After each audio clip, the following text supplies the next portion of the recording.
So happy morning, everyone. And I wouldn't wish Ms. Nirupama Vaidhyanathan a happy morning, though she's logging in from the US. Introducing all to Mrs. Nirupama Vaidhyanathan, who has been an ace tennis player out of our very own Coimbatore. She was one of the first Indian women to represent the Grand Slam from India back in the 90s. And it has been very creditable for the in fact she put Coimbatore on the world map and even on the map of India, being one of the first few women who made it big. She also held on to her position as the India #1 for a very long time, almost for a decade, until there were others who could defeat her and take up the post. And she was one of the first Indian to also make it in the top 200 in the world ranking those days. And she has traveled all the way with her father's vision and having her father as a coach. And the entire family is from a tennis fraternity from Coimbatore, and they are all into professional tennis. And we are very humbled and honored to have you with us, Ms. Nirupama. Ms. Nirupama has been a long lost friend, and in fact, we have shared our childhood and teenage years together. And she has taken all on her, and it has been a commendable journey that she has made. And when our team of teachers came to me and asked, can we have someone from sports who's also been an author, the first person who came to my mind was Ms. Nirupama, because she has authored her book called The Moonballer, where she has taken us through the journey of what it takes to be a tennis player and what are the challenges and the positive side of how a person needs to view sports and tennis, to be precise. So thank you so much for accepting our invitation and to be here with our learners from RACS. And being a sports-based school, I would say it's a perfect fit to have you here with us as an author and also as a sports person to talk to our learners. And thank you so much again, Ms. Nirupama. Over to you, Janet. Very happy morning. Ms. Nirupama, as I said earlier, it's a great privilege to have you with us. It's an honor. So to take you forward on how we are going to have this session, we request you to talk to us about your journey, about how you did it, especially how did you manage your sport, your schooling, and then what finally led to the Moonballer. If you could talk to us, and later on during the session, we could have questions from learners. They all are eagerly waiting to get to know more. They have in fact gone through your work. They have researched on what you have done. So it's a pleasure, and we are very glad that you could make it spare time for us during your schedule.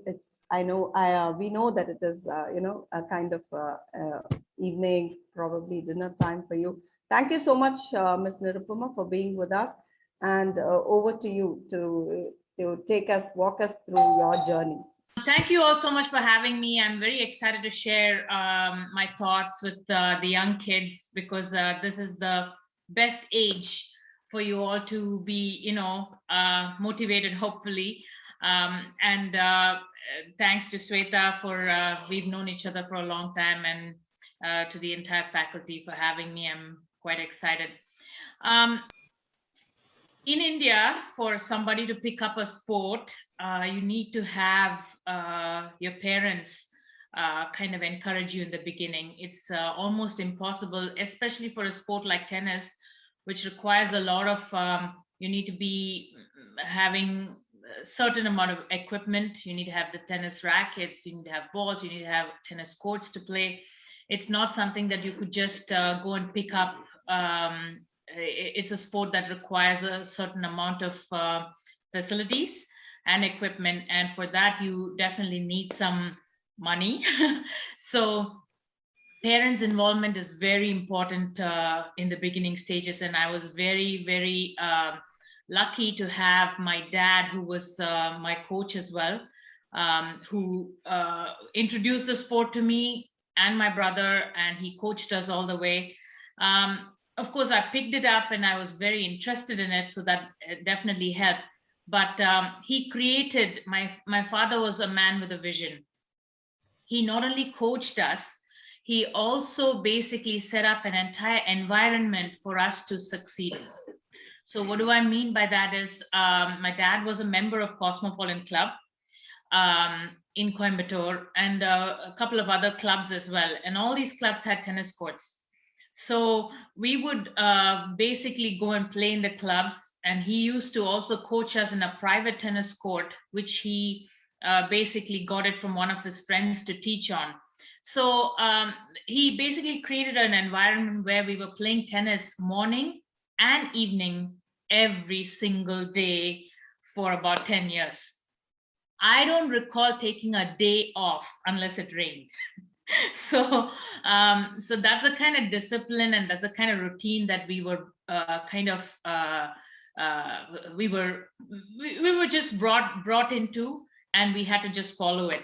So it was at that moment we didn't even think anything of it, because kids these days, you guys, all of you kids, you have so many other distractions that can easily take you, and you can do so many different things. And at that time, we didn't even have proper TV programs. TV was not even an option. Maybe one day a week, there used to be decent programs on TV. So TV was not even an option. Cell phones didn't exist. So you can imagine tennis sounded really fun for us at that time. At least we could go outside and do something different. So morning and evening practice with a coach who really wanted you to improve, and you're hitting about, say, 500 tennis balls a day. You think you're going to get good at it? You will, because you do not have a choice. You will get, if you have this much talent, you will get good at it, because you are just doing that time in and time out. So he created that environment for us, but we did not have major goals at that point. When I was 10 or 11 years old, we did not know what was professional tennis. We did not even know national level tennis at that point. And in Coimbatore at that time, you will not believe it, I was the only girl that was playing tennis at that level. So there were barely any tournaments. So guess what I had to do? I had to play in all the boys' events. I would go and play under 12 boys tournaments all around Coimbatore, sometimes in Salem, sometimes in Madurai, all these places. And I would get to the final, or I would win the tournament. So I was in the sub-juniors categories. I used to be as good as the boys in under 12s and under 14s. And we just had to make do at that time, because I did not have competition. Only when we went to Chennai, at that time it was called Madras, and Bangalore and Hyderabad, would there be other girls that I could play against.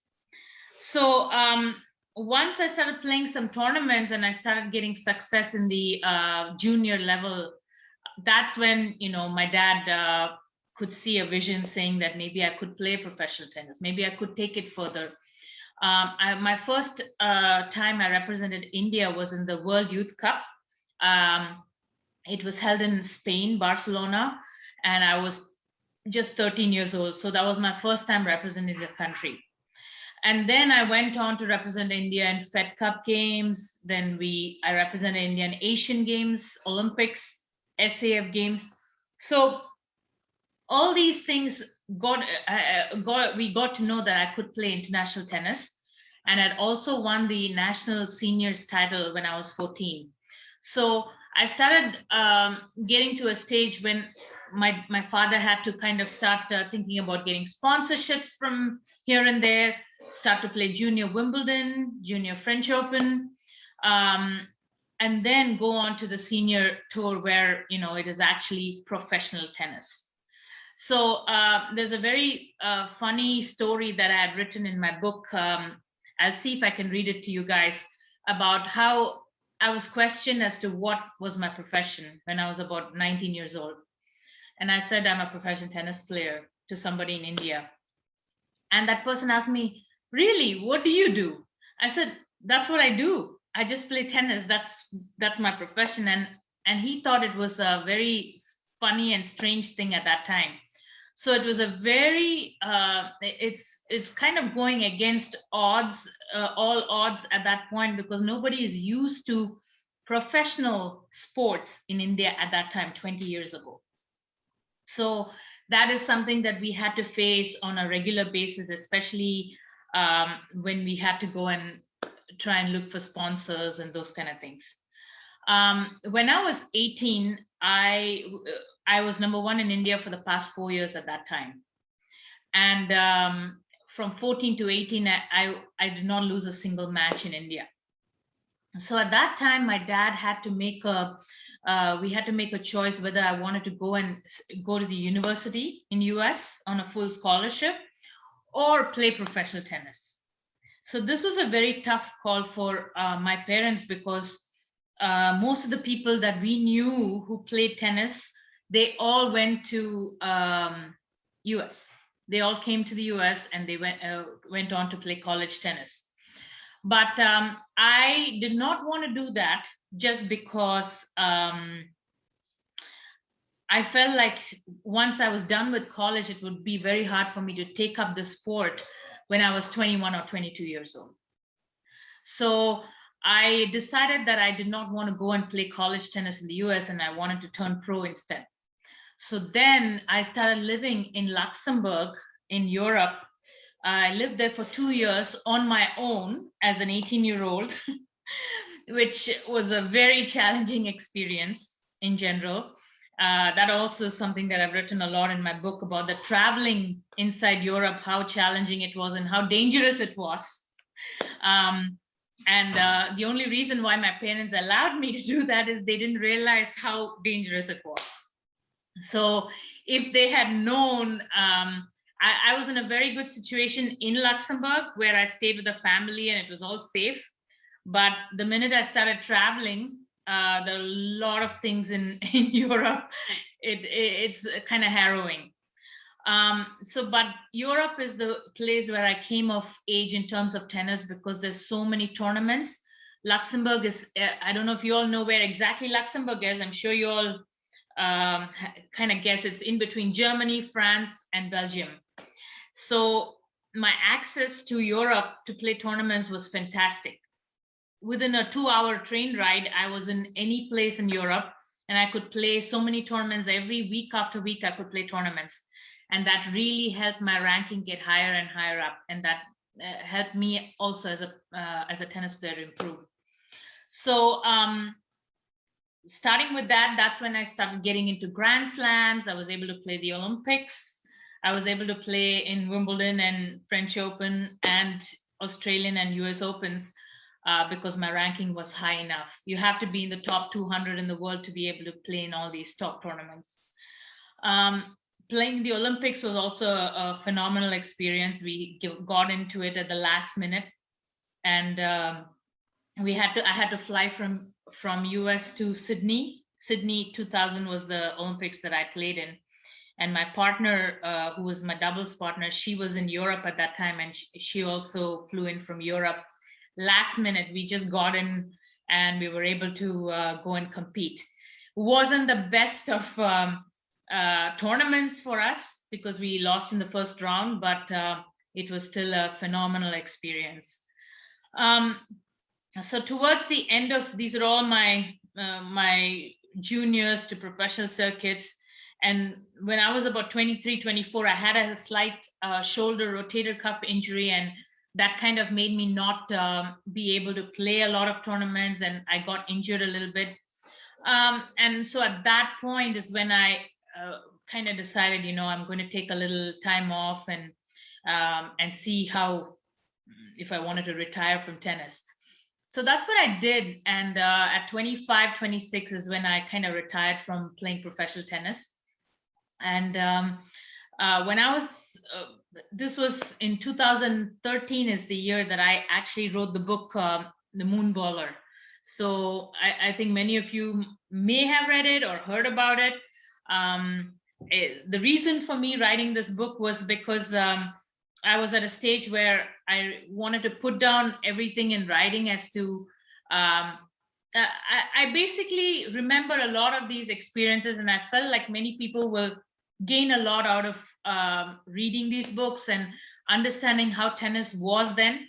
I also used to read a lot, believe it or not, when I used to travel as well. And I was very motivated by Rafael Nadal's book. There is a book that, of course, there's something called ghost writing. I'm sure you guys, you're all old enough kids who know that, many of the authors don't write their own books. Many of the celebrities don't write their own books. They basically get someone else to write it for them. But one thing that I was very sure about is I wanted to write my own book word for word, because it was very tough for someone else to understand what I was going through in certain moments. And I didn't think they would be able to come up with all those feelings themselves. And I felt like I wanted to write it. Second thing is also education is very important. And that's why I was able to write it, because I paid attention in class, and I did like English a lot. So reading and writing in my school years did help me write this book eventually, because even the editors, they were kind of surprised that they didn't have that much of editing to do. So I'm glad I was able to actually leave everything in there. I think overall, the book writing was actually very simple for me, because it had a beginning and it had an end. So it's my my whole just tennis career. It was not that difficult to write, and it was all about remembering most of the stuff.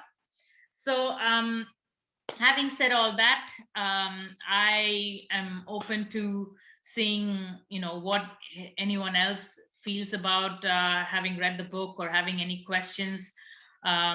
So that's pretty much what I have to share with you all with regard to my entire upbringing.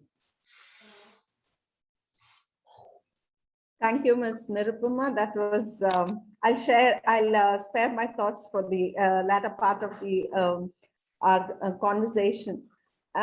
Children, any of you who have questions, you can put it on the chat box. What advice do you have for the younger generation of tennis players in India? The thing is, when we started playing tennis, we didn't think about only the winnings, the cups, the laurels, the money. It was not all about the results. It was about actually the process. Every day going and playing a match or a couple of sets, and those everyday processes that you go through, that's the fun part. Competing and just playing a match is not the only thing that's life. Every day going and doing certain things, that is the best part of the whole process. And believe it or not, my daughter is playing now. She's 15.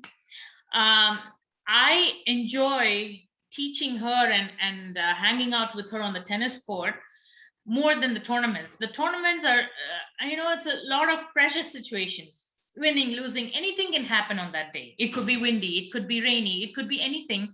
And there are many ifs and buts in that situation. So trust the process, trust the everyday routines, and the results will automatically come. That's my advice to the younger generation. How was Europe dangerous while traveling? Okay, that's a great question. So, so many of these things I learned only by trial and error. Guhan. Okay, so when I was traveling by train in Europe, there are times when it used to be there used to be train delays. There used to be train strikes. I used to be stuck in some stations at like 11 at night because of a train strike. I had my bags. I was alone as an 18-year-old, stuck in a railway station at 11 or 12 at night without anywhere to go. So that's a very dangerous situation. And this was not the time when you had a cell phone handy to call someone. Okay. And my parents lived in India. So remember that there's no one to protect you. There's no one to take care of you. You're stuck alone in a country. And there are some very dicey people in these stations. I'll tell you, they're not they're not exactly cream of the people that are sitting in those stations at that time. So it is kind of dangerous. And sometimes I used to take a tennis racket in my hand just to feel safe. If somebody came near me, I'm going to attack them. But it never came to that, thankfully. Sometimes you have to be very careful. And I learned very quickly not to travel after 6 p.m. in Europe by myself. Because when you're alone, you have to take precautions. I hope that answered your question. Did you receive, the next question, did you receive any backlash for deciding to go as a pro as a teenager, especially since it was unheard of for a woman? Great question again, Sanshita. Well, yes, a lot of backlash. A lot of people, especially culturally, we're a country where we're very grilled in terms of education. Education is supposed to be the only path. There is no other path. So my parents actually faced more of a backlash because I was out of the country. So they had to face a lot of the backlash. And the thing about my dad was he was such a strong man. He didn't really care about what other people felt. And he took a lot of that backlash on himself. So it really helped. How many hours of tennis did you play every day? Well, Pranav, I used to practice about 4 hours to 5 hours a day when I was not playing professional tennis. So probably about 6 hours. It's a profession, right? So 6 to 7 hours, if you have to include the fitness, stretching, yoga, you do everything. So then it comes to about 6 hours when you're actually playing pro tennis. If anything you want to change in your childhood life when you were a player, what would it be? Wow, this is deep. Samrita is asking me. I don't think I want to change anything in my childhood life. I had an amazing childhood. I had a fantastic group of people around me. So I don't think there is anything in my childhood life that I would change. Only thing is, I would have liked to have more sponsors. That is the only thing I would have liked to change. Which match of yours would you say would be an unforgettable one? I think one of my unforgettable matches would be the one where I played against Venus and Serena. Venus and Serena Williams, I played them at the Australian Open tournament, and we had to face them in the first round of doubles. So I will not say how the match went, but it was an unforgettable experience. Okay. What would you like to write in your next book? That's what Advika asks me. I really wanted to write a book about parenting a tennis player, because I feel like in India, parents either go overboard in one direction, and not just in India, even in the US it exists, where I see parents over coddle their children, or they over push them. And there is a balance. They have to have a balance of both, knowing when to push your child, when to back off. I think that is key for parents who want their kids to play better sports. That's what I would like to write about. How did you manage time between sports and education? That's actually a really good question. Muhammad, right? See, the thing is, I actually felt tennis really helped me focus in education. It really helped me divide my time properly, have really good sense of discipline and time manage. I think tennis taught me that very well, that once you finished your training, you had to figure out a time to study and produce what you had to do. So I think sports people do make for better, sports does make you concentrate better and time manage better. So I think those who feel like sports is detrimental, I think they're really wrong in that. It really clears your brain, gives you much better breathing, and it makes you a much more disciplined person. So I think that was not a difficult task for me.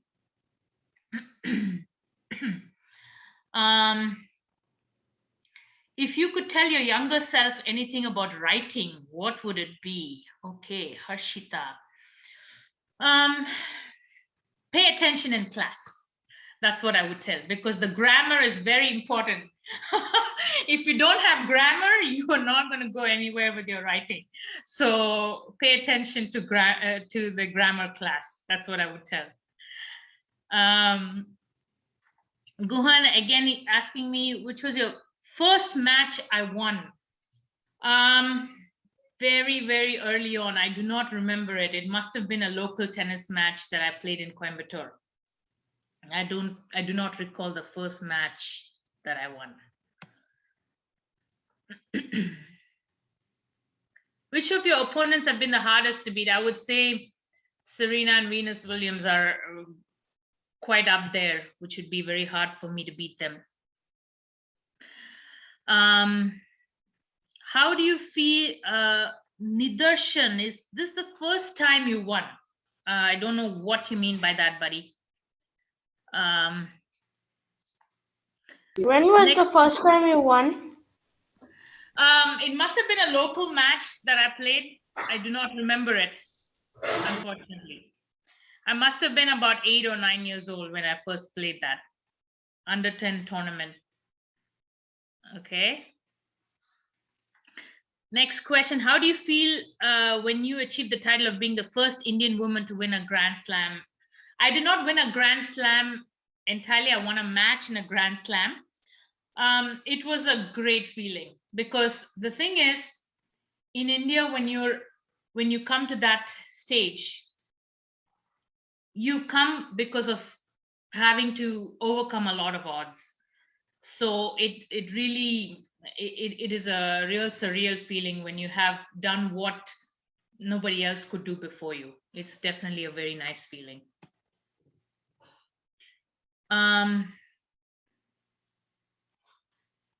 How you retired, Neon 3.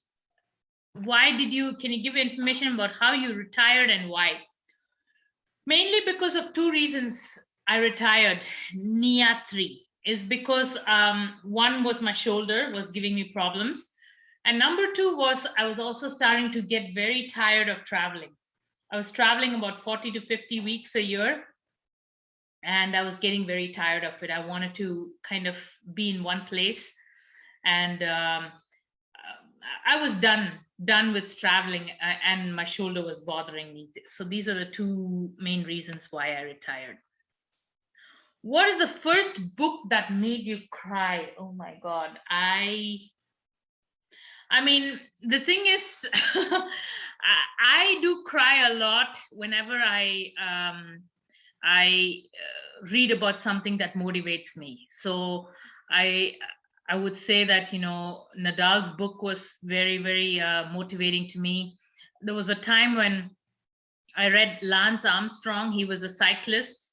At one time, he was a very famous cyclist, and he had won the Tour de France so many times. But we later found out that he actually cheated. He was on drugs and he took steroids to win those races. But when I read his book, it was very motivating at the time. Next question is, how long did it take for you to put it actually took me only 6 months to write the book. So about 6 to 7 months is all it took. First match I won internationally.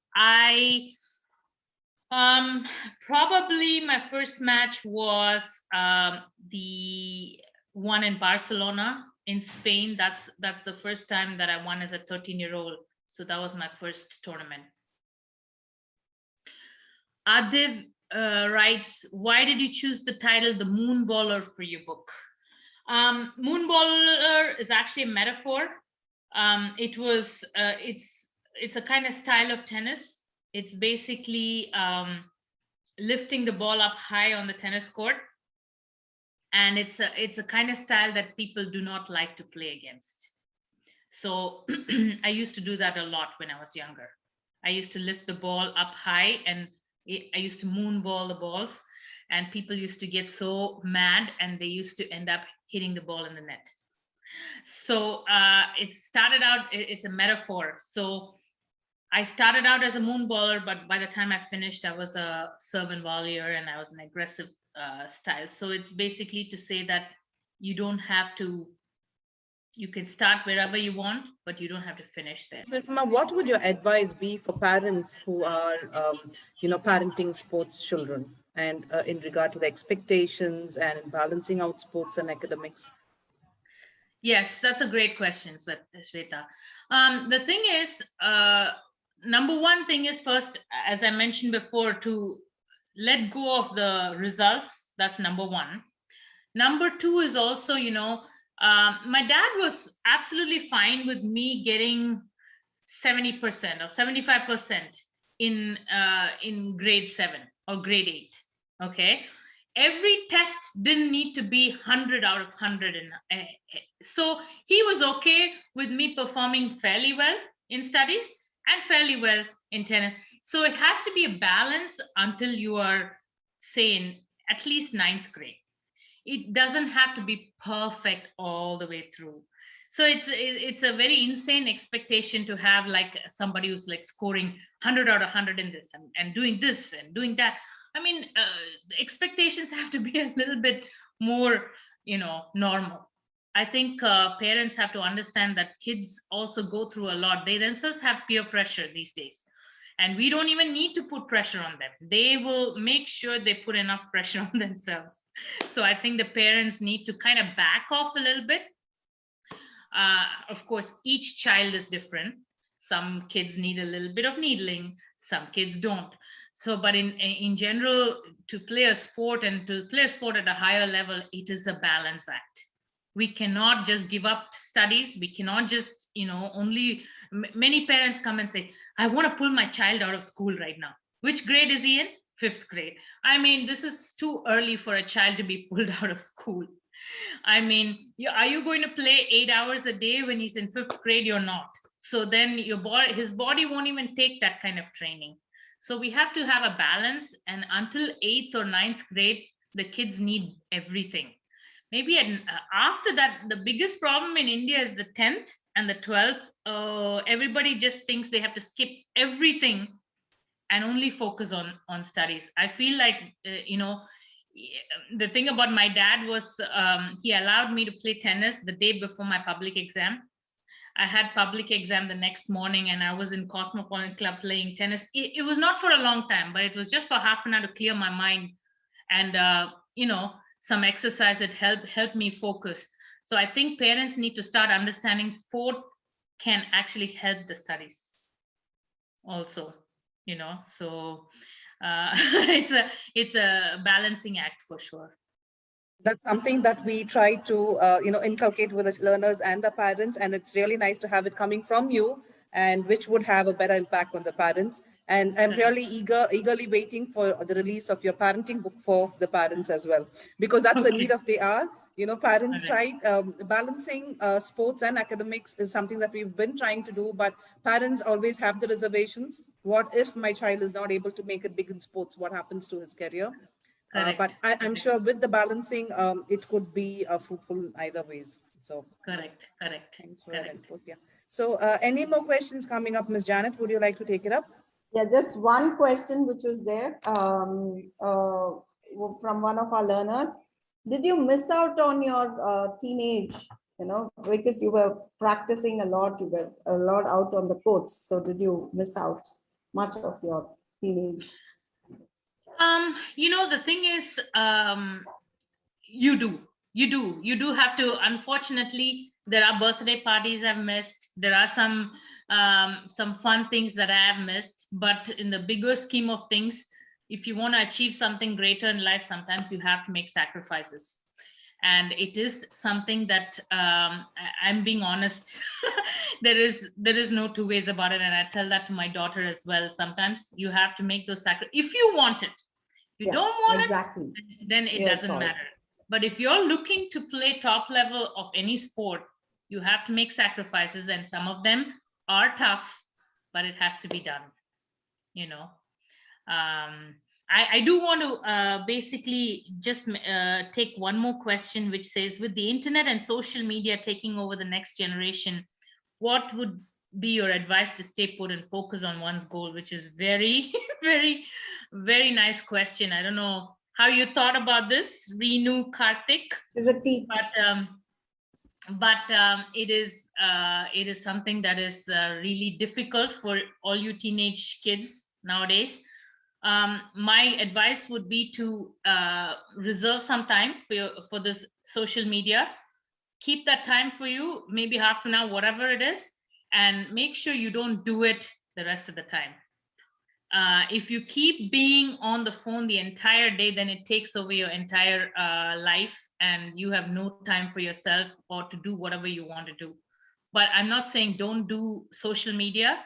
I just say, just put some time aside and don't do it beyond that time. That's the advice I would give you. Yep.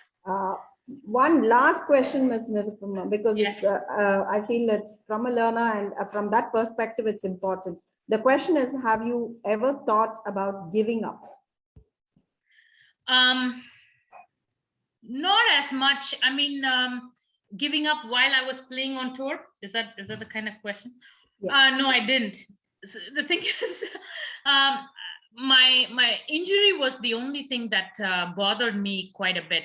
But apart from that, I never really thought of giving up, because from a young age, you're like taught not to give up.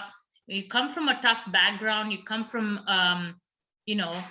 almost nothing, and you practice so much. You're taught not to give up. So many times it's this, you have to kind of tell yourself, you're not going to give up, and you're going to keep fighting. And many times when you keep fighting, things happen, just when you least expect it. You just have to have a positive mind many times when you play sports, because it's not all about winning. You lose a lot, but you have to learn to, lift up your spirits and be your own best friend. It's very important that you stay your own best friend in sport, because many people around you will say so many negative things. It's important for you to believe and trust yourself when you're playing any sport. It's been a very interactive session and an eye-opener, beginning with a Deer Week. With the intention of having started off with a Deer Week, the experiences shared with our learners has been phenomenal. And it's been a long journey, and as a parent, as a player, as a daughter, player, a parent, and now a coach as well, because Ms. Nirupama runs her own academy back in the USA, and it's not, you need to be exceptionally well to do that in a different soil. And hats off to you for your dedication and for your time in balancing out sports at this age, after having a family of your own. And with all your experiences, there's so much of clarity, and there's so much of takeaways for, I'm sure, for the learners and for the parents. And we are eagerly waiting to, have you come and share your experiences in person when you're back in Coimbatore any of the time, maybe after the pandemic, whenever you drop by. And I would say it's a very proud moment to have a Coimbatorian, in this role, in this post, giving back these valuable suggestions, feedback, and experiences to our learners. Thank you. No, I mean, Sweta, I have to really congratulate you all on taking the initiative to do something like this, so kids can get a lot out of, learning from other people. So very well done. And Ms. Janet as well. Thank you for having me. Thank you so much, Ms. Nirupama. It was a lot of nuggets of wisdom which we carry forward, and thank you for backing us teachers as well, because a lot of insights and inputs which you gave, I'm sure more than coming from the teachers, they take it from experts who are already been there. So thank you so much. Thank you very much. Thank you. Big round of applause for Ms. Nirupama, and wishing her the very best for her future endeavors, and also, making a little champion out of your daughter. Thank you. So looking forward to it. We look Thank forward to your second book, Miss Nirupama. We will wait. Yes. When I get around to it, I'll definitely get it. Thank you so much. Thank you. Thank you. Bye-bye. Bye-bye.